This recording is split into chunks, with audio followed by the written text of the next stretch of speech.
환난 날에 여호와께서 내게 응답하시고 야곱의 하나님의 이름이 너를 높이 드시며 성소에서 너를 도와주시고 시온에서 너를 붙드시며 내 모든 소재를 기억하시며 내 번제를 받아주시기를 원하노라. 내 마음의 소원대로 허락하시고 내 모든 계획을 이루어 주시기를 원하노라. 하나님 아버지 감사합니다. 오늘 거룩한 주일을 맞이하여서 하나님 아버지를 찬양하며 하나님 아버지께 영광을 돌리며 주님을 존귀하게 하기 위한 귀한 사랑의 마음을 가지고 주님 만나 뵙기를 소원하여 주님 앞에 나올 수 있도록 하나님께서 인도하여 주시니 감사를 드립니다.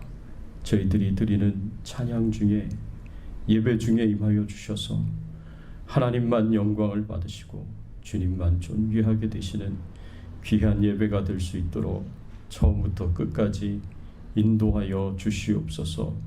감사드리옵고 예수 그리스도의 이름으로 기도드리옵나이다. 아멘. 전능하사 전지를 만드신 하나님 아버지를 내가 믿사오며 그 외아들 우리 주 예수 그리스도를 믿사오니 이는 성령으로 잉태하사 동정녀 마리아에게 낳으시고 본디오 빌라도에게 고난을 받으사 십자가에 못 박혀 죽으시고 장사한 지 사흘 만에 죽은 자 가운데서 다시 살아나시며 하늘에 오르사 전능하신 하나님 우편에 앉아 계시다가 저리로서 산 자와 죽은 자를 심판하러 오시리라.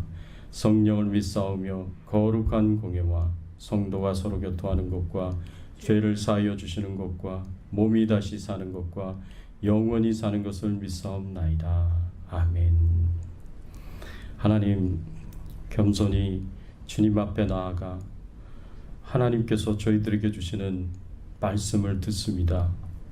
그 말씀 가운데 우리 인생을 향하여 하나님이 주시는 귀한 교훈의 말씀의 음성을 저희들이 듣게 하여 주시옵시고 저희들이 하나님의 뜻대로 바르게 헌신하며 결단하며 순종의 삶을 살아갈 수 있도록 이 시간 성령님께서 각 사람의 마음 가운데 임하시며 역사하여 주시며 은혜 주셔서 바르게 살아갈 수 있도록 인도하여 주시옵소서. 하나님께 모든 영광과 존귀와 찬송을 돌립니다. 예수 그리스도의 이름으로 간절히 기도드리옵나이다. 아멘.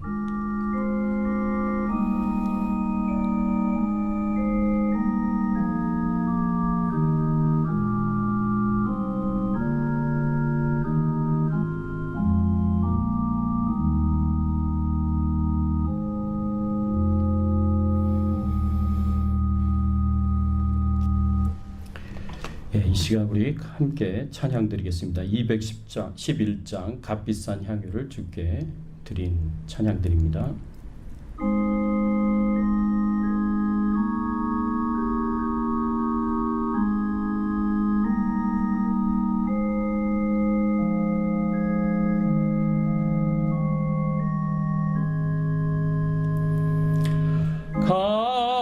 값비싼 향유를 주께 드린 막달라 마리아 본받아서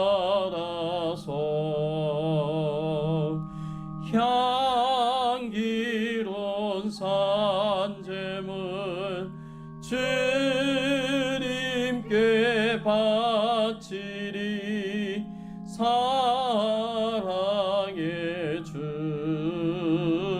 내 주님께 연약한 자에게 힘을 주고 어두운 세상에 빛을 비춰 성실과 인내로 내 형제 이끌리. 사랑의 주 내 내 주님께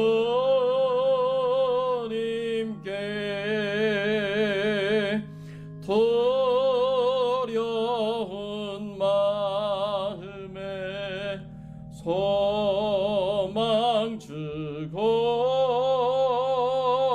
슬픔에 쌓인 자 위로하며 길 잃은 자들을 친절히 끌리 사랑의 주 내 주님께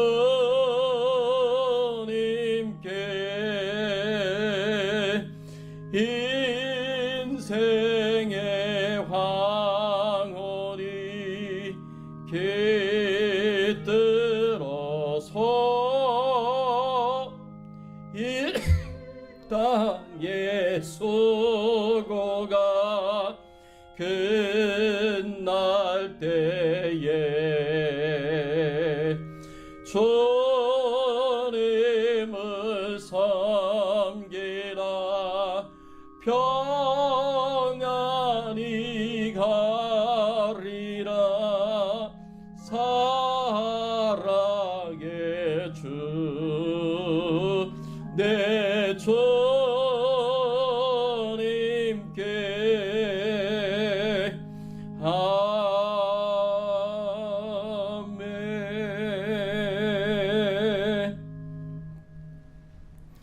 예, 오늘 이 시간 우리 함께 은혜 나눌 말씀은요, 고린도전서 9장 24절 25절 말씀입니다. 하나님의 상급 여섯 번째 사명 감당의 동기들이라는 제목으로 우리가 함께 은혜를 나누겠습니다. 제가 봉독해 올리겠습니다. 고린도전서 9장 24절 25절 운동장에서 다름질하는 자들이 다 달릴지라도 오직 상을 받는 사람은 한 사람인 줄을 너희가 알지 못하느냐. 너희도 상을 받도록 이와 같이 다름질하라. 이기기를 다투는 자마다 모든 일에 절제하나니 그들은 썩을 승리자의 관을 얻고자 하되 우리는 썩지 아니할 것을 얻고자 하느니라. 아멘. 여러분, 우리가 열정을 가지고 헌신하며 사명을 감당해야 할 이유가 무엇입니까? 우리가 하나님이 주신 사명을 감당해야 되는 이유가 무엇이겠습니까? 또 하나님이 주신 사명을 열정적으로, 헌신적으로 감당해야 되는 이유가 무엇이겠습니까? 오늘 말씀을 통해서 우리가 함께 나누기를 원합니다. 1840년 런던 선교회 협회에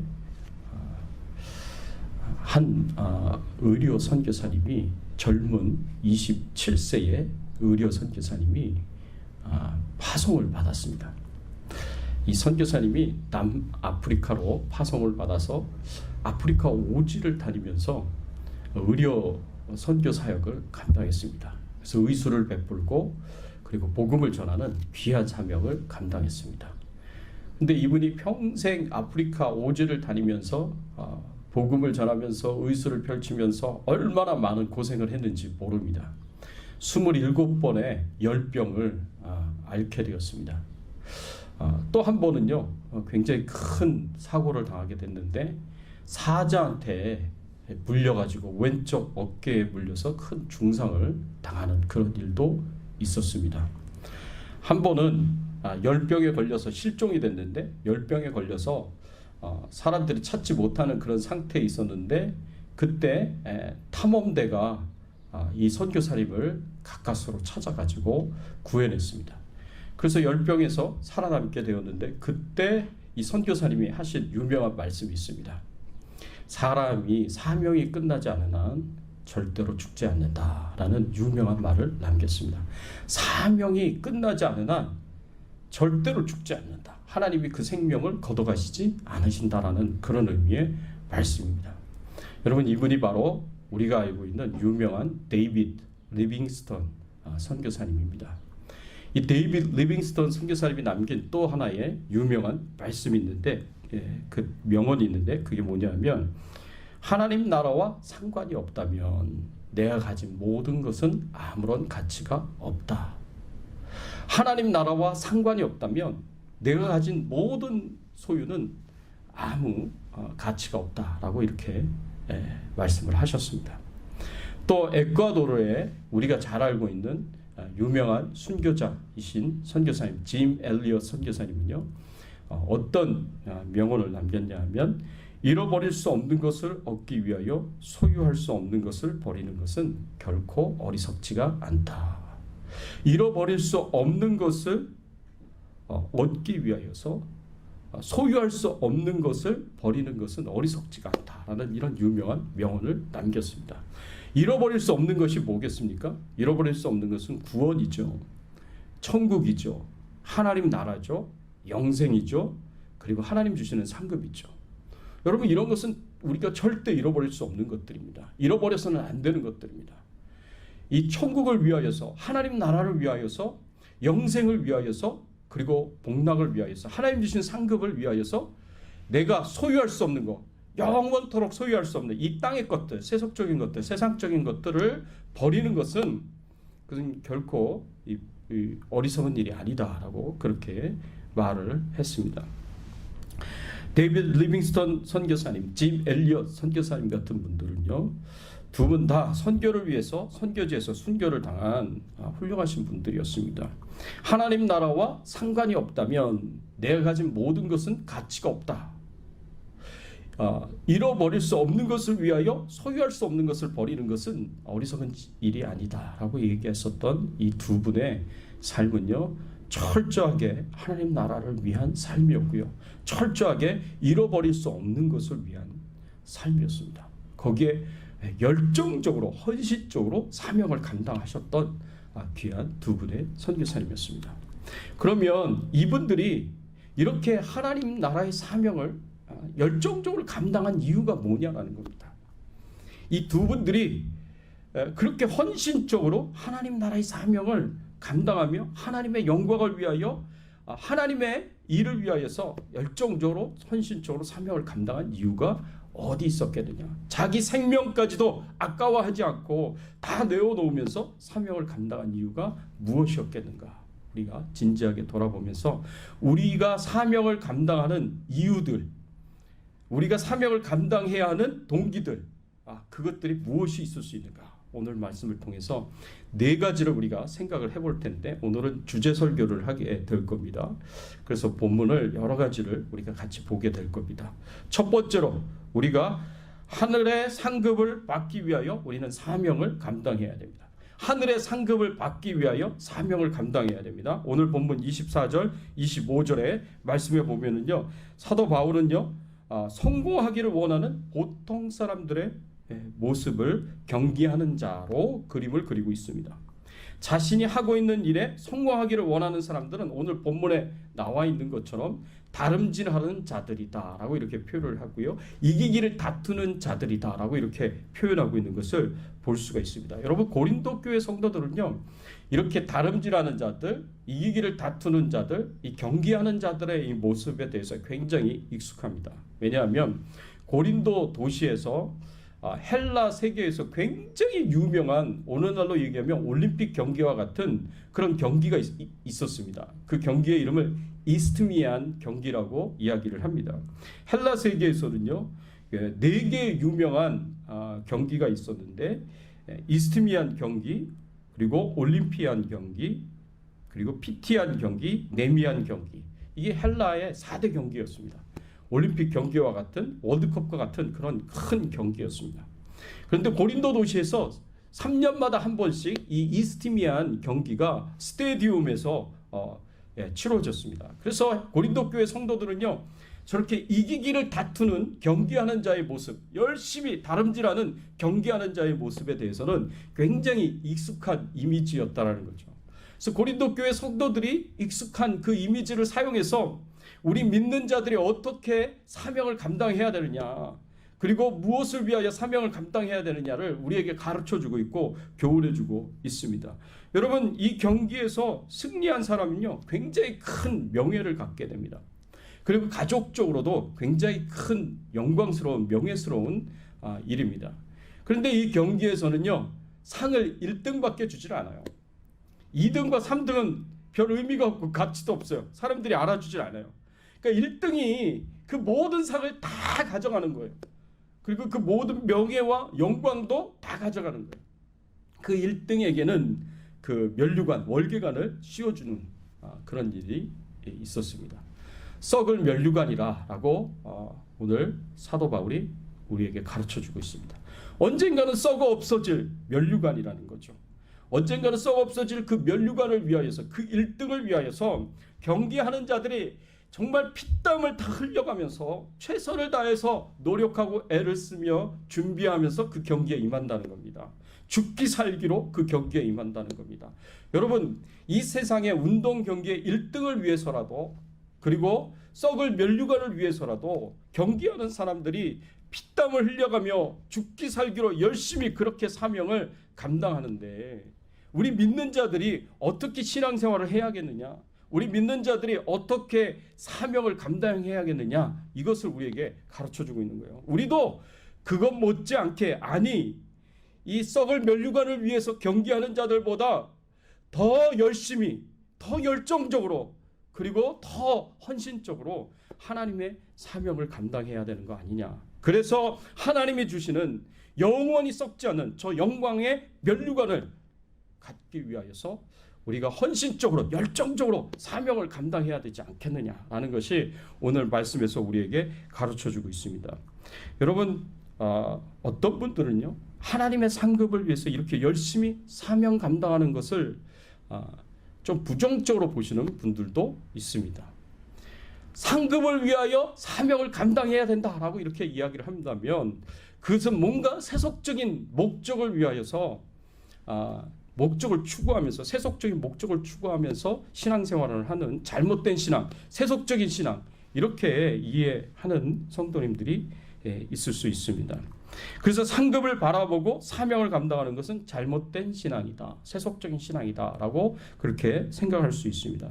그리고 그렇기 때문에 저 천국에서 성도들이 받는 상급은 서로 다르지 않고 똑같다라고 그렇게 주장을 하는 사람들이 있습니다. 그래서 저 천국에서 만일 상급이 다르다면, 어떤 사람은 좋은 상급 받고, 어떤 사람은 더 좋은 상급 받고, 어떤 사람은 최상의 상급을 받는다라고 이렇게 생각을 하면 그 안에 차별이 있지 않느냐, 상급의 차별이 생기지 않느냐. 상급의 차별이 생기면 사람들이 시기하고 질투하는 일이 생길 텐데, 저 천국에서 하나님께서 차별을 허용하시겠느냐, 시기와 질투와 같은 감정들을 하나님께서 허용하시겠느냐. 하나님께서 절대 허용하실 리가 없다. 그렇기 때문에 천국에서 받는 상급은 다 똑같다라고 그렇게 생각을 하고요. 상급을 위하여 열심히 사명을 감당하는 것은, 그거는 세속적인 신앙이다, 세속적인 욕심을 가진 신앙이다, 이 잘못된 신앙이다, 이렇게 이제 말하는 사람들이 있을 수 있습니다. 그래서 저 천국에서 성도들이 상급이 받는 것이 다 다르다는 것을 부정을 합니다. 그런데요, 천국에서 좋은 상급을 받는다는 것은 이런 겁니다. 한 아버지가 있어요. 한 아버지가 있는데, 이 아버지가 젊었을 때 목표로 삼았던 것이 있었어요. 그는 대학에 가서 공부를 하는 거예요. 대학에 가서 공부를 하려고 했는데 가정 형편이 좋지를 않아서 대학에 들어갈 수가 없었습니다. 대학을 포기한 거죠, 젊은 시절에. 그래서 자식을 낳았어요. 결혼해서 자식을 낳았어요. 근데 아들이 있는데, 이 아들만큼은 좀 대학을 꼭 보냈으면 좋겠다, 내가 갈 수가 없었기 때문에. 그래서 이 아들이요, 아버지의 그 소원의 마음을 들어주었습니다. 그래서 아들이 열심히 공부해서 대학에 들어갔어요. 그냥 대학에 들어간 것이 아니라 의과대학에 들어가서 의사가 됐습니다. 그러면 그 의과대학에 들어가서 의사가 된 그 아들의 모습을 보면서 그 아버지가 어떤 마음이 들겠어요? 이거는 인생이 참 차별이다 라는 그런 생각을 가지고 시기와 질투하는 마음이 들겠습니까? 아니면 자기 아들이 그렇게 잘된 것에 대해서 기뻐하고 즐거워하겠습니까? 당연히 내 아들이 내가 기대한 것 이상으로 대학에 들어갔을 뿐만 아니라 의과대학에 들어가서 의사가 됐다 그러면 아버지의 마음은 더 기쁘고 더 즐거운 게 아니겠습니까? 여러분, 천국에서 우리의 마음이 그와 같습니다. 여러분, 천국에서는요, 우리가 모두 다 한 가족이기 때문에, 한 식구이기 때문에 내 식구가 잘 되는 그 모습을 보면서 차별이다라고 그렇게 느껴지는 게 아니라, 시기와 질투의 감정이 느껴지는 게 아니라, 마치 아버지가 넉넉한 마음으로 자식이 잘 되는 그 모습을 봤을 때 기뻐하고 즐거워하고 축하해주고 축복해주는 것처럼, 이 천국에서는요, 그런 마음이에요. 하나님께서 그런 시기와 질투의 마음을 우리 안에서 다 제하여 주십니다. 차별이라고 생각하는 그 마음도 다 제하여 주십니다. 나보다 더 좋은 상급을 받은 어떤 사람을 바라보면서, 야, 잘된 일이다, 정말 이거는 잘된 일이다 하고 기뻐하고 즐거워해주고 그리고 축하해주는 그런 곳이 바로 천국이에요. 그래서 천국은요, 시기와 질투가 없어요. 그래서 차별이라고 느껴지는 감정이 없어요. 그래서 우리가 상급이 서로 다르다고 하더라도 그것이 아버지가 아들이 잘 되는 것을 기뻐하는 것처럼, 어머니가 자식들이 잘 되는 걸 기뻐하는 것처럼 그런 마음으로 그렇게 서로 축하해 주는 거죠. 그렇기 때문에 우리가 서로 상급이 다르다는 것이 문제가 되지 않습니다. 저 천국에서는요, 하나님이 약속하신 대로 너희들이 행한 대로 받을 것이다. 각 사람이 행한 대로 받을 것이다. 하나님께서 약속해 주신 그 말씀대로 그렇게 됩니다. 그래서 하나님께서 각 사람이 행한 대로 하나님께서 상급을 주실 거예요. 그 상급이 서로 다를 겁니다. 그래서 이 세상에서 1등을 해서 썩을 면류관을 얻기 위해서 그렇게 피땀을 흘려가면서 그렇게 죽기 살기로 열심히 하는 그 경기하는 사람들보다 더 열정적으로, 그래서 더 헌신적으로 하나님이 내게 주신 사명이 무엇인지를 돌아보면서 그 사명을 감당할 수 있는, 그래서 썩지 않을 면류관, 하나님이 주시는 저 상급을 바라보면서 사명을 감당할 수 있는 저와 여러분들이 되시기를 예수 그리스도의 이름으로 축원합니다. 두 번째로 우리가 생각해 볼 수 있는 것은, 우리는 하나님의 사랑을 가지고 사명을 감당해야 됩니다. 우리가 하나님이 주신 사명에 대해서 우리가 열정적으로 그리고 헌신적으로 감당해야 될 이유, 그 동기가 뭐냐? 하나님의 사랑인 거예요. 하나님의 사랑인 거예요. 여러분, 사도 바울은요, 영적 은사를 사용해서 하나님을 섬길 때 하나님의 사랑을 가지고 섬기지 않은 그 모든 섬김들은 의미가 없고 가치가 없다라고 그렇게 선언을 했습니다. 그래서 하나님을 섬길 때는요, 사랑으로 섬겨야 된다는 것을 가르쳤어요. 우리는 그것을 오랫동안 제가 말씀을 드렸습니다. 사도 바울이 고린도전서 13장 1절과 3절의 말씀에 이렇게 이야기를 했습니다. 내가 사람의 방언과 천사의 말을 할지라도 사랑이 없으면 소리나는 구리와 울리는 꽹과리가 되고, 내가 예언하는 능력이 있어 모든 비밀을, 모든 지식을 알고 또 산을 옮길 만한 모든 믿음이 있을지라도 사랑이 없으면 내가 아무것도 아니요. 내가 내게 있는 모든 것으로 구제하고 내 몸을 불사르게 내줄지라도 사랑이 없으면 아무 유익이 없느니라 라고 했습니다. 여러분, 사랑이 없으면은요, 내가 사람의 방언과 천사의 말을 할지라도 소리나는 구리와 울리는 꽹과리가 된다. 그래서 이거는 아무 의미가 없고 헛되다, 가치가 없다라는 말입니다. 여러분, 고린도 교회 성도들은요, 최고의 은사를 방언의 은사라고 생각을 했어요. 왜? 방언의 은사는 눈에 드러나는 은사이기 때문에 그렇습니다. 이 눈에 드러나지 않는 은사들보다 눈에 드러나는, 확 드러나는 이 방언의 은사가 최고의 은사라고 생각했고요. 방언의 은사 중에 최고 중에 최고가 바로 천사의 방언을 하는 방언이야말로 최고의 은사다라고 그렇게 생각을 했습니다. 그러나 고린도 교회 성도들이 최고의 은사라고 생각했었던 천사의 방언을 하는 그 방언의 은사조차도 사랑으로 하지 않으면요, 소리나는 구리와 울리는 꽹과리다. 소리만 요란했지 그 안에 의미가 없고 그 안에 어떤 메시지가 없는, 가치가 없는 것이다 라고 그렇게 표현을 했습니다. 내가 예언하는 능력이 있어 모든 비밀과 모든 지식을 알고, 하나님에 대한 모든 비밀스러운 지식을 알아서 예언을 한다고 하더라도, 또 산을 옮길 만한 믿음이 있을지라도 사랑이 없으면 다 소용이 없다. 내게 있는 모든 것으로 구제하고 내 몸을 불사르게 내줄지라도 사랑이 없으면 아무 유익이 없다. 라고 그렇게 표현을 했습니다. 여러분, 가난한 사람들을 구제하고 이웃을 위하여 내 몸을 내어놓는 것은 얼마나 큰 일이겠습니까? 이건 경건 생활 중에 최고의 경건이다라고 이야기할 수 있는 그런 모습이에요. 그러나 그렇게 네가 경건 생활 중에 최고의 모습을 보여준다고 하더라도 사랑으로 하지 않으면 아무 유익이 없다, 아무런 가치가 없다라고 우리에게 가르쳐주고 있는 것입니다. 그래서 사실은요, 사랑이야말로 봉사에 있어서 최고의 도구예요. 내가 하나님을 사랑하는 마음으로 하나님을 섬기는 거예요. 내가 이웃을 사랑하는 마음으로 이웃을 섬기는 것. 내가 교회를 사랑하는 마음으로, 성도들을 사랑하는 마음으로 교회를 섬기고 성도들을 섬기는 것. 이 사랑이 동기가 되어서 하나님을 섬길 수 있다면, 내 이웃을 섬길 수 있다면, 교회와 성도님들을 섬길 수 있다면, 이 사랑이야말로 최고의 동기다라는 거죠. 하나님의 사명을 감당하는 데 있어서 최고의 동기다, 가장 고차원적인 동기다라고 우리가 이야기할 수가 있습니다.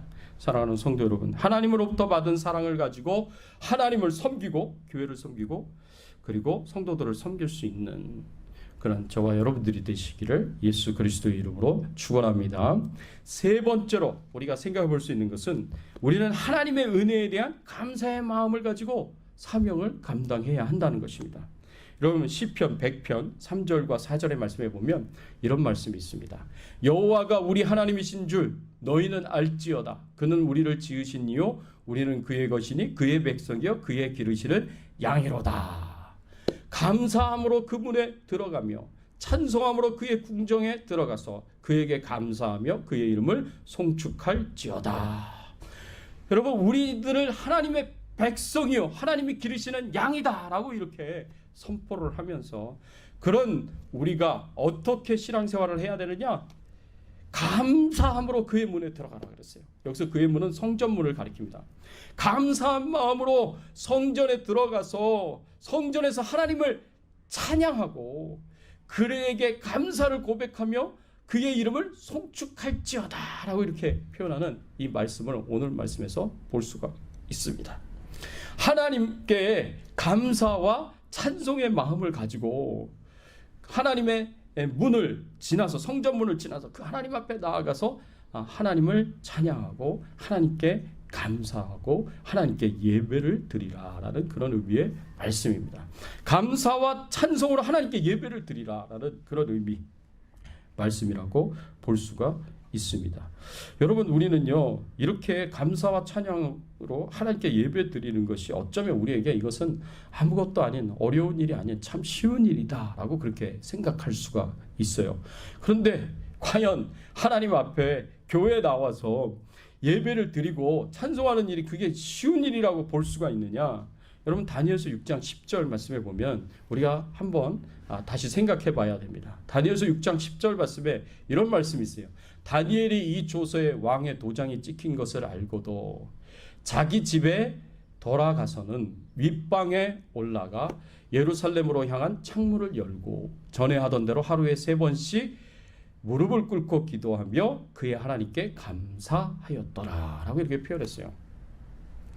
여러분, 다니엘이요 늘 하던 대로 예루살렘을 향한 창문을 열고 그 예루살렘을 향하여서 하루에 3번씩 엎드려 무릎 꿇고 기도하며 하나님 앞에 예배드렸습니다. 그런데 이 당시 때 어떤 일이 있었느냐 하면, 맨 앞에 보면 다니엘이 이 조서에 왕의 도장이 찍힌 것을 알고도 그랬어요. 그 조서는 어떤 조서냐? 왕 이외에 어떤 신에게나 어떤 사람에게나 경배하고 기도하면 사자굴에 던져버리겠다라는 그런 왕의 명령이 쓰여 있는 그 조서에 왕의 도장이 꽝 하고 찍혔어요. 이거는 바꿀 수가 없어요. 이거 변개할 수가 없는 거예요. 왕의 어인이 찍히면은요 바꿀 수 없는 명령입니다. 아니, 하나님께 나아가서 기도하거나 예배를 드리게 되면 사자굴에 던져버리겠다라는 왕의 명령이, 바꿀 수 없는 그 명령이 찍힌 조서를 보고서도 다니엘이요 예루살렘을 향한 창문을 열고 거기서 하루에 3번씩 기도하며 예배를 드렸습니다. 왕이 예배 금지를 시켰어요. 왕이 기도 금지를 시켰어요. 그 금지한 그 명령을 어기게 되면 사자굴에 던져서 잔인하게 사자의 밥이 되어야 되는 그런 형벌을 받게 돼요. 그런 상황에서도 하나님 앞에 예배를 드릴 수 있습니까? 그런 상황에서도 하나님께 기도 드릴 수 있습니까? 여러분 한번 진지하게 여러분 자신을 생각해 보십시오. 내가 그런 형벌을 받는다 그러면 하나님 앞에 나와서 예배를 드릴 수 있겠고 기도를 드릴 수 있겠는가? 우리가 진지하게 우리 자신을 돌아봐야 됩니다. 여러분 구약 성경에서 예배하다라는 단어는요, 아바드라는 히브리어가 쓰여졌습니다. 아바드라는 이 히브리어는요, 예배하다라는 의미가 그 안에 있습니다. 예배하다. 그리고 이 아바드라는 히브리어 단어는요, 또 다른 표현으로 섬기다라는 그 의미가 그 안에 담겨져 있어요.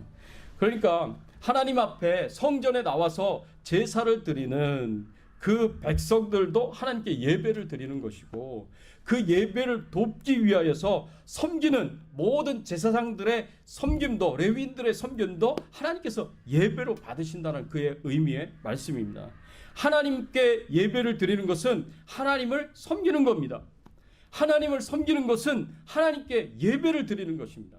이것이 같은 의미예요. 그래서 아바드라는 단어가 예배하다와 섬긴다는 그 의미가 그 안에 담겨져 있습니다. 그래서 하나님이 내게 베풀어 주신 은혜에 대한 깊은 감사의 마음을 가지고 그 감사로 하나님을 향하여 예배를 드리고 기도와 찬송으로, 그리고 하나님 앞에 나아가 그렇게 하나님을 높인다면 그것이 바로 우리의 섬김에, 하나님을 향한 섬김에, 우리의 사명 감당함에 중요한 동기가 됐다는 것입니다. 그래서 마리아가 순전한 나드 향유 한 옥합을 깨어서 예수님의 머리 위에 붓고 발에 부어서 자신의 머리칼로 그 예수님의 발을 닦았던 그 귀한 사랑의 섬김이, 그 귀한 사랑의 헌신이 어디서 나오게 된 거예요? 예수님으로부터 받은 은혜에 대한 감사의 마음에서 나온 거 아니겠습니까? 예수님이 전하신 그 복음을 믿음으로 말미암아 자신이 구원을 받았다라는 것에 대한 깊은 감사가 있었고요. 그리고 자신에게 말씀을 전해주셔서 하나님이 이 뜻하시는 것이 무엇인지 알게 하시는 그런 은혜를 주셨고요. 무엇보다도 자기의 오빠였던, 오라버니였던 죽은 나사로를 나흘 만에 다시 살리시는 엄청난 기적의 축복을 주셨습니다. 이런 모든 자신의 인생에서 돌아보면서 예수님으로부터 받은 그 은혜가 너무나 감사하게, 그 감사의 마음으로 마리아가 순전한 나드 향유 한 옥합을 깨뜨리고 예수님에게 그것을 다 부었던 것입니다. 여러분, 한국 속담에는요, 이런 속담이 있습니다. 원수는 물에 새기고 은혜는 돌에 새겨라 라는 이런 말이 있습니다. 여러분 아시죠? 그 말의 의미는 뭡니까?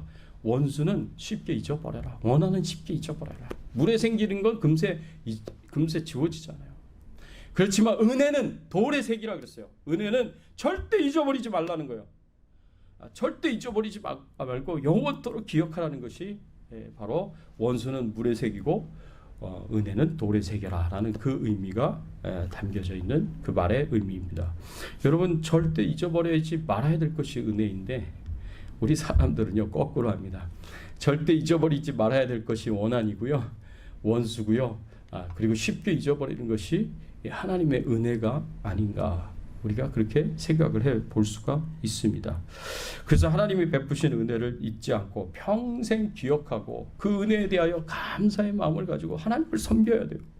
그 사명을 감당을 해야 된다는 거죠. 그것도 열정적으로 그리고 헌신적으로 사명을 감당해야 됩니다. 여러분 저도요, 제가 목사가 된 것도 하나님이 제게 베풀어 주신 은혜에 대해서 감사한 마음으로 헌신을 한 겁니다. 제가 예전에 여러분들과 한번 나눈 적이 있지만, 여러분 제가 중학교 1학년 때 저희 어머님이 암에 걸리셨습니다. 그 암에 걸리셨는데 수술을, 커다란 수술을 한 4번 하셨어요. 그리고 그때 제가 가지고 있었던, 저희 가족이 가지고 있었던 신앙이 불교 신앙이었어요. 그래서 불교 신앙에 더 심취해가지고 그렇게 의지를 했는데 하나도 나아지지 않고요. 더 어머님의 건강이 안 좋아지셨습니다. 그러던 때에 한 목사님의 아버지의 친구신 한 목사님의 전도로 우리 가정이 전부 다 교회를 다니게 되었고 예수님을 믿게 되었어요. 그러던 때 제 고등학교 한 2학년 때쯤 돼서 저희 어머님이 계속해서 투병 생활을 하셨는데 굉장히 힘들게 하셨어요. 그런데 의사가 한 번은 저희 가족에게 어머님이 돌아가실 것 같다, 그러니까 준비하라고 그렇게 이야기를 해줬습니다. 이거 완전 청천벽력과 같은 그런 일 아닙니까? 그래서 제가 하나님께 때를 썼습니다. 하나님, 저희 어머님 절대 제가 이 상태로 보내드릴 수가 없습니다. 하나님께서 저희 어머님의 생명을 연장시켜 주신다면 제가 평생 하나님을 위해서 살겠습니다. 하나님을 위해서 사는 하나님의 사람이, 하나님의 일꾼이 되겠습니다. 라고 그렇게 하나님 앞에 서원 기도를 했어요. 하나님께서 그 서원 기도를 받으시고요, 하나님께서 기뻐하셨습니다. 그래서 저희 어머님의 생명을 연장을 시켜 주셨어요. 그래서 제가 하나님이 제 기도 들어주신 거, 서원 기도 들어주신 거 너무 감사하고, 그리고 제가 하나님과 약속한 것이 있었기 때문에, 그래서 제가 총신대학 신학과에 들어가서 신학 공부를 시작했고요. 그리고 목사 안수를 받고 지금까지 이 목회의 일을, 사명을 감당하고 있습니다. 여러분, 하나님이 내게 베풀어 주신 그 은혜를 우리는 잊지 말고 기억해야 돼요. 저는 저희 어머님 생명을 10년간 연장시켜 주신 거, 저는 그게 너무나 감사했기 때문에 지금까지 제가 그 은혜에 감사하는 마음으로 제가 목회에 헌신하는 목사가 된 것에 대해서 한 번도 제가 후회해 본 적이 없습니다. 그리고 늘 감사하고 앞으로도 제가 하나님 앞에 가는 그날까지 제가 이 사명 열정적으로 헌신적으로 감당하기를 소원합니다. 여러분, 그것이 바로 우리가 하나님을 섬기고 사명을 감당하는 중요한 동기예요. 하나님이 내게 베푸신 은혜를 기억하고 잊지 않고 그것에 감사하는 마음을 가지고, 그래서 하나님을 섬기는 거예요. 그래서 이 하나님의 은혜에 대한 감사가 바로 섬김의 중요한 동기다. 사도 바울도 그렇게 생각을 했습니다. 사도 바울도 고린도전서 15장 10절 말씀에 보면 이런 고백을 하나님 앞에 드렸습니다. 그러나 내가 나 된 것은 하나님의 은혜로 된 것이니 내게 주신 그의 은혜가 헛되지 아니하여 내가 모든 사도보다 더 많이 수고하였으나 내가 한 것이 아니요 오직 나와 함께 하신 하나님의 은혜로다 라고 이렇게 고백을 했습니다. 나 된 것은 하나님의 은혜예요. 여러분들도 마찬가지예요. 여러분 자신이 된 것은 지금 하나님의 자녀가 되어서 하나님 앞에 예배를 드리기 위하여 하나님의 백성으로서, 하나님의 자녀로서 이 앞에 나온 것 자체가 하나님의 은혜입니다. 그 은혜가 헛되지 않아서 모든 사도보다 더 많이 수고했어요. 하나님 나라의 사명을 감당하는 데 있어서 모든 사도들보다 더 열정적으로, 더 헌신적으로 사도 바울이 그 사명을 감당했다는 거예요. 근데 그게 내가 한 게 아니라 하나님이 나와 함께 하신 하나님의 은혜로다라고 그렇게 고백을 했습니다. 그 하나님의 은혜가, 그 하나님이 우리에게 베풀어 주신 그 은혜가 나를 이렇게 되도록, 내가 이렇게 열정적으로 선진적으로 사명을 감당하도록 이끌었다라는 것입니다. 여러분, 저와 여러분들도 마찬가지예요. 그 하나님의 은혜가 오늘날 이 순간 이 자리까지 저와 여러분들을 인도하셨다라는 것을 굳게 믿으시기를 예수 그리스도 이름으로 축원합니다. 네 번째로 우리는 하나님을 두려워하는 마음으로 사명을 감당해야 됩니다. 여러분, 고린도전서 9장 16절 말씀해 보니까 사도 바울이 이렇게 고백을 했습니다. 내가 복음을 전할지라도 자랑할 것이 없으면 내가 부득불할 일입니다. 만일 복음을 전하지 아니하면 내게 화가 있을 것이로다. 사도 바울이 뭐라고 표현했냐면, 내가 복음을 위하여서 이렇게 열정적으로 헌신적으로 한다고 하더라도 그게 내 자랑할 게 없다라고 얘기를 합니다.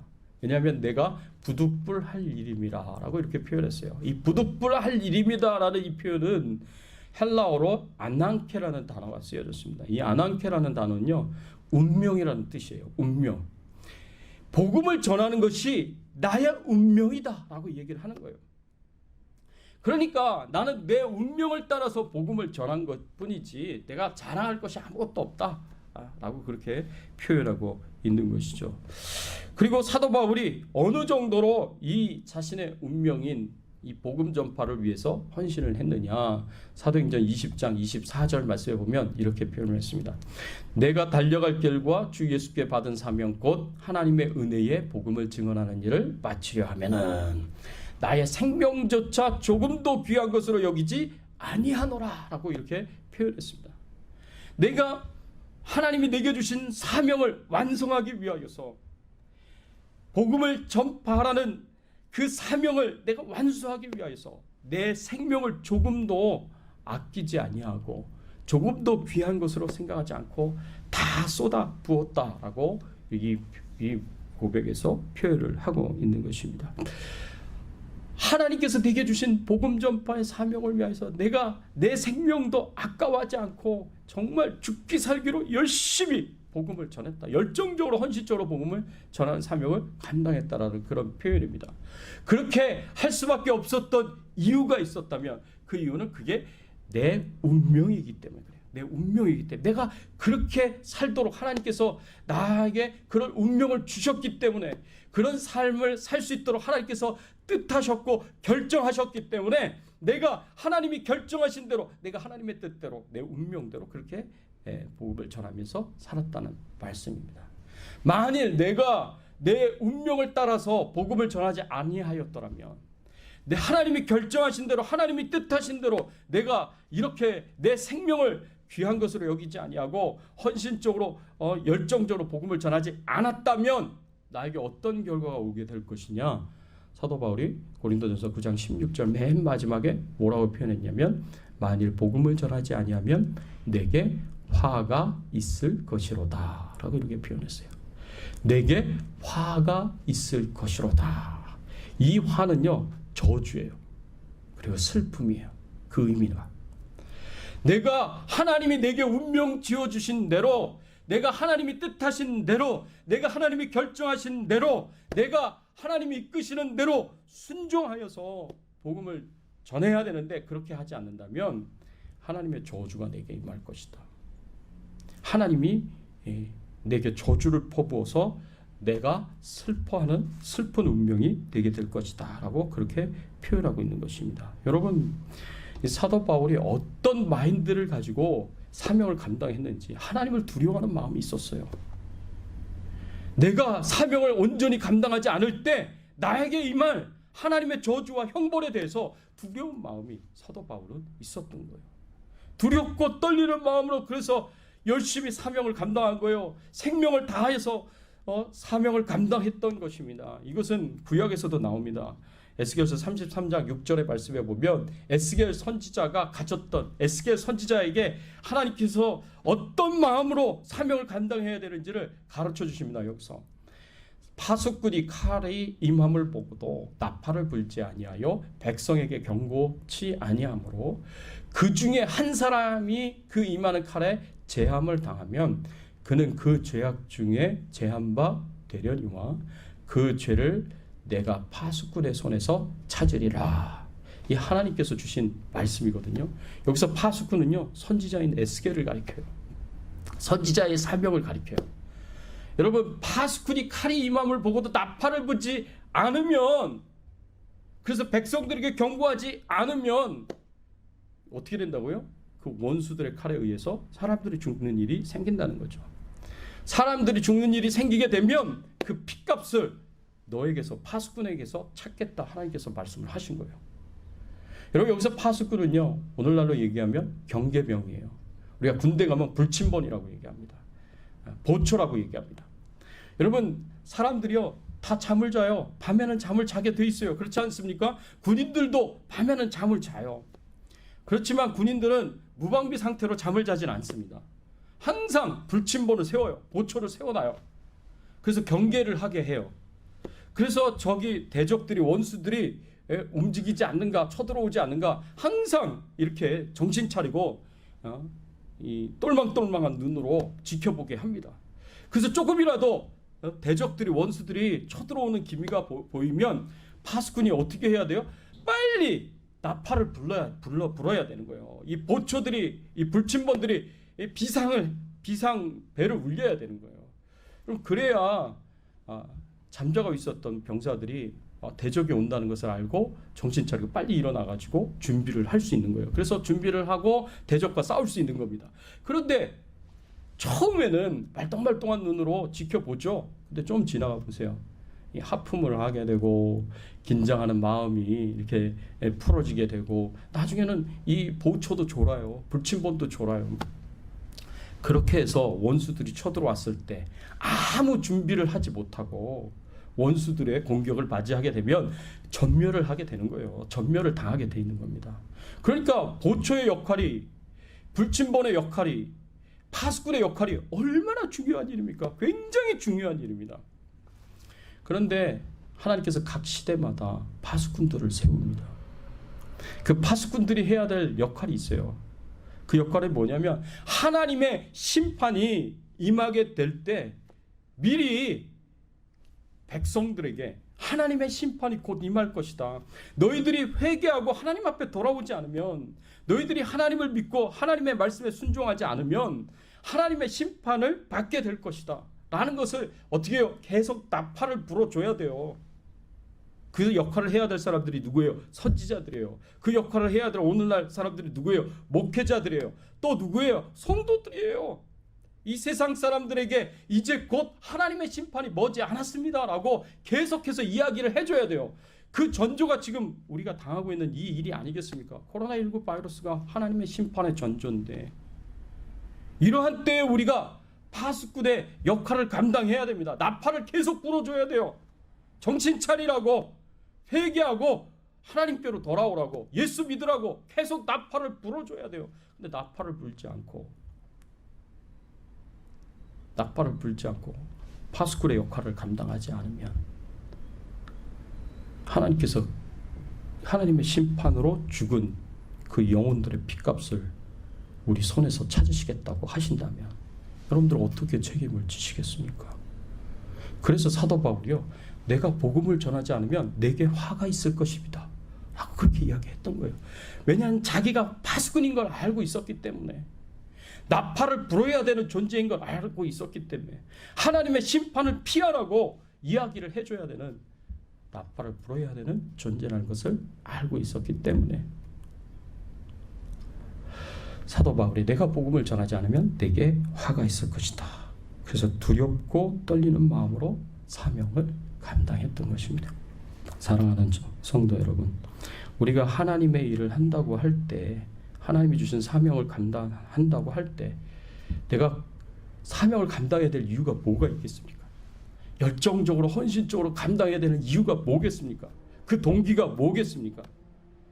여러분, 우리 믿는 자들은 하나님이 주시는 상급을 바라봐야 돼요. 그 상급이 있기 때문에 그게 이유가 돼서 우리가 사명을 감당할 수 있어야 됩니다. 또 하나님을 사랑하고 이웃을 사랑하는 그런 마음이 있어서 그게 동기가 되어서, 그게 이유가 돼서 하나님을 섬길 수 있습니다.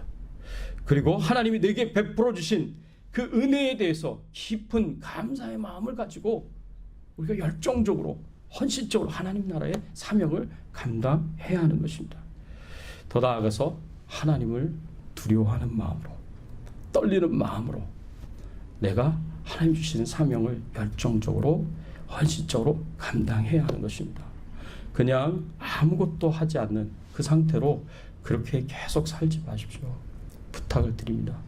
여러분들이 하나님을 섬길 수 있는, 하나님을 위하여서, 하나님이 맡겨주신 영혼들을 위하여서, 교회를 위하여서, 성도들을 위하여서, 세상에 있는 이웃들을 위하여서 여러분들이 하나님의 영광을 위하여 감당해야 할 사명이 무엇이 있는가 찾아보십시오. 그리고 한두 가지라도 꼭 하십시오. 그것이 우리가 하나님의 심판대 앞에서 책망받지 않을 그런 삶이 될 것입니다. 때로는 두렵고 떨리는 마음으로 하십시오.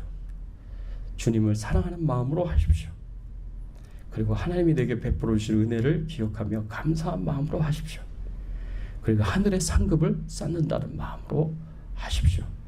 그래서 절대로 여러분들의 인생을 의미 없이 가치 없이 그렇게 보내지 마시고 하나님의 사명을 감당하는 일에 힘쓸 수 있는 저와 여러분들이 되시기를 예수 그리스도의 이름으로 축원합니다.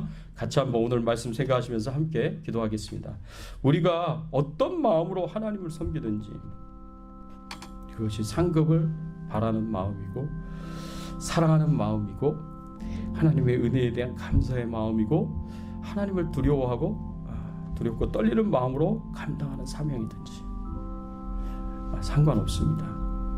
여러분들이 하나님 앞에 헌신적으로 그리고 열정적으로 하나님의 사명을 감당하며 하나님의 뜻을 이루고 하나님께 영광을 돌리는 그런 신앙의 삶을 살 수 있도록 하나님 우리가 남은 인생을 불태울 수 있도록 녹슬어서 없어지는 것이 아니라 닳아서 없어지는 우리의 인생이 될 수 있도록 하나님을 위해서 살겠습니다. 다시 한번 헌신하고 결단할 수 있는 그리고 실천하고 순종할 수 있는 저와 여러분들의 신앙생활이 되도록 우리 같이 한번 통성으로 기도하겠습니다.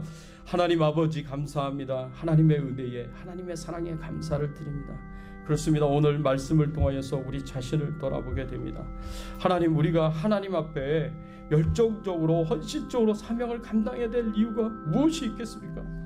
무엇이 동기가 되어서 우리가 하나님을 섬겨야 되고 교회를 섬기고 성도들을 섬기고 세상 사람들을 섬기며 살아가야 하겠습니까? 우리에게 상급이 있기 때문에 하나님의 사랑이 나를 강권하기 때문에 하나님이 내게 베풀어 주신 은혜가 너무나 큰 것이기에 감사한 마음으로 하나님의 책망에 두렵고 떨리는 마음으로 우리가 사명을 감당할 수 있도록 하나님께서 도와주시고 하나님께서 은혜를 베풀어 주시옵소서. 우리의 인생이 이렇게 저렇게 그냥 흘러가다가 주님 앞에 서는 것이 아니라 열정적으로 헌신적으로 최선을 다해서 복음을 전하고 하나님을 섬기고 교회를 섬기고 성도님들을 섬기다가 주님 앞에 갈 수 있는 저희들의 신앙생활이 될 수 있도록 하나님께서 은혜를 베풀어 주시옵소서. 하나님 도와주시옵소서. 도와주시옵소서. 하나님 아버지 감사합니다. 오늘 말씀을 통해서 우리가 왜 사명을 감당해야 되는지 왜 섬겨야 되는지 가르쳐 주시고 교훈하여 주시니 감사를 드립니다. 이 말씀 붙잡고 우리가 우리의 남은 인생 한두 가지라도 하나님을 위하여서 열심으로 그리고 열정적으로 헌신적으로 감당할 수 있는 사명 감당할 수 있는 저희들의 남은 인생이 되도록 하나님 은혜를 주시고 축복을 베풀어 주시옵소서. 감사드리며 예수 그리스도의 이름으로 기도드리옵나이다. 우리 앞뒤에 계신 분들과 잠시 인사를 나누겠습니다. 반갑습니다. 잘 오셨습니다. 반갑습니다. 잘 오셨습니다. 교회 소식 알려드립니다. 현장 예배를 위해서 주정부 가이드라인을 따라서 여러분 교회와 개인 방역 잘 지켜주시기를 바라고요. 협조해 주시기를 부탁을 드립니다. 또 매주 보내드리는 큐티 영상 잘 들으시기를 부탁을 드립니다. 말씀을 가까이 하시고 그 말씀을 늘 묵상하면서 사십시오. 같이 찬송을 드리겠습니다. 217장 하나님이 말씀하시기를 우리 찬양 드립니다.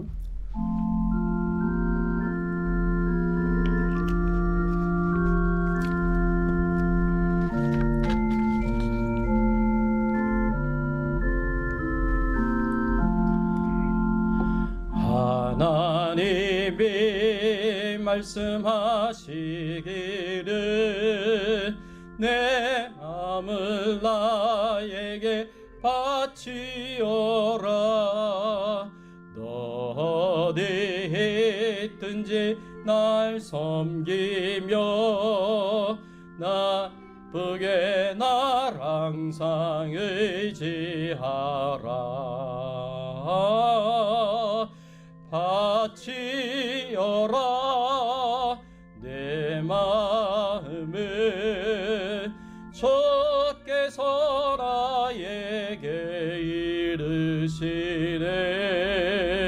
캄캄한 죄에서 불러내시 주께서는 인도하시리라.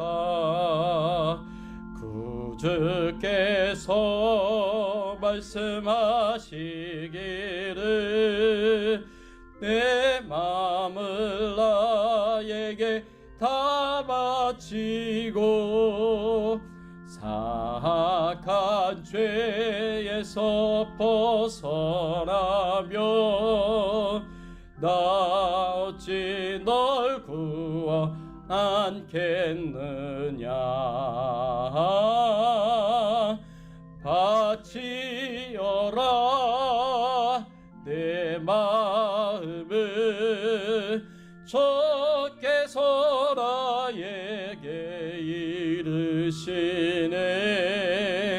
캄캄한 죄에서 불러내시 주께서는 인도하시리라. 성령께서 말씀하시기를 가진 바 모든 것 다 맡기고 내 맘도 기쁘게 바치어라. 풍성한 은혜를 더하리라. 바치어라 내 마음을 주께서 나에게 이르시네. 캄캄한 죄에서 불러내시 주께서는 인도하시리라.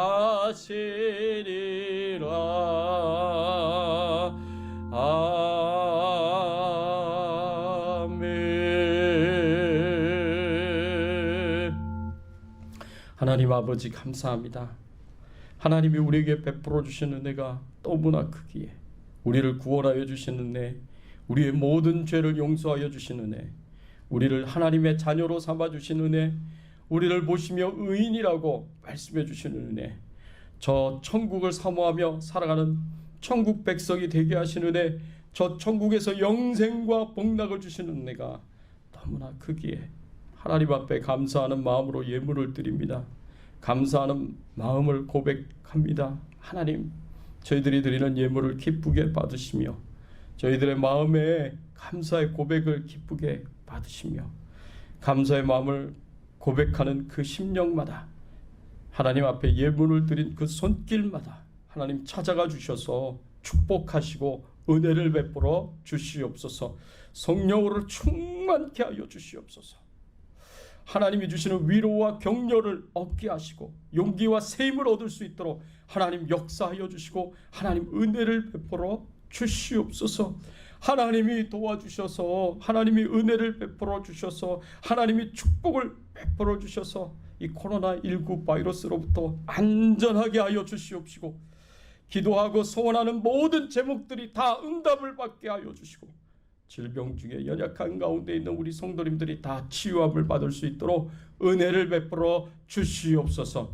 장인아 집사님을 기억하여 주시고 최응숙 전도사님을 기억하여 주시고 신광근 권사님을 기억하여 주시고 또 우리 최규환 선교사님을 기억하여 주셔서 하나님 아버지요, 또 우리 모든 연약한 가운데 질병 가운데 있는 성도님들을 기억하여 주셔서 하나님 다 치료하여 주시고 회복시켜 주시고 건강하실 수 있도록 은혜를 베풀어 주시옵소서. 특별히 아버지 하나님, 선교지에서 복음을 전하실 우리 선교사님들을 기억하시며 우리 선교사님들이 다 하나님의 축복과 은총을 받아 누리되 마음껏 복음을 전하실 수 있도록 이 코로나19 바이러스로부터 안전하게 하시고 더 나아가서 필요한 모든 것들, 사역을 위해서 필요한 모든 것들 하나님 채워주시고 공급하여 주시옵소서. 감사드리옵고 예수 그리스도의 이름으로 간절히 기도드리옵나이다. 지금은 우리 주 예수 그리스도의 은혜와 하나님 아버지의 극진하신 사랑과 성령님의 감화 감동 역사 충만하신 은총이 하나님이 베풀어 주신 은혜에 감사하여서 하나님을 사랑하기 때문에 그리고 하나님을 두렵고 떨리는 마음으로 대하기 위하여 그리고 우리에게 주시는 그 상급을 바라보며 하나님이 우리에게 맡겨주신 사명 열정적으로 헌신적으로 감당하기를 소원하는 모든 주의 백성들 머리 위에 그 가정과 자녀들과 생업과 기도 제목들 위에 그리고 주백성 교회 위에 그리고 충현선교교회 위에 모든 선교사님들 위에 특별히 우크라이나의 주정훈 선교사님, 미얀마의 정바울 선교사님 그리고 대만의 최규환 선교사님 위에 이제부터 영원토록 함께 계실지어다. 아멘.